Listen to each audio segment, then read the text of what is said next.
بھائی نے ایک سوال بہت اچھا پوچھا ہے، گندم پسائی پتھر والی یا بلیڈ والی، کس کا فائدہ ہے؟ میرے بھائیوں ایک بات یاد رکھو، جو آٹا پتھر کی چکی پہ پستا ہے میرے بھائیوں، اس کے سارے قدرتی اجزاء اس کے اندر محفوظ رہتے ہیں، اور جو آٹا لوہے کی چکی پہ پستا ہے میرے بھائیوں جا کے دیکھنا، لوہے کی چکی جب چلتی ہے وہ اتنی تیز گھومتی ہے، اس کا RPM اتنا تیز ہوتا ہے، اتنا تیز ہوتا ہے کہ جہاں سے آٹا نکل رہا ہوتا ہے ذرا ہاتھ تو رکھو، آٹے کے نیچے ہاتھ رکھ سکو گے؟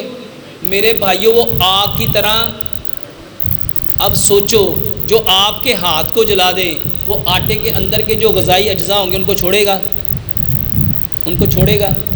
اور آج ہر شخص بڑے فخر سے کہتا ہے پوائنٹ ساڈی تے گھر دی کنک ہے، ہماری تو گھر کی گندم ہے، لیکن اس سے پوچھو پساتے کہاں سے ہو؟ اور میرے بھائیوں لوہے کی چکی کا پسا ہوا آٹا، یہ صرف اور صرف گندم پتھر کی چکی کا پسا ہوا آٹا اور لوہے کی چکی کا پسا ہوا آٹا، اپنے دلوں سے پوچھو کیا برابر ہو سکتا ہے؟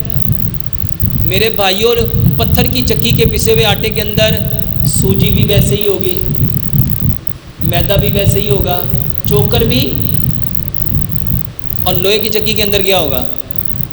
کوئی چیز باقی بچے گی؟ تو میرے بھائیوں پتھر کی چکی کا آٹا وہ استعمال کرو۔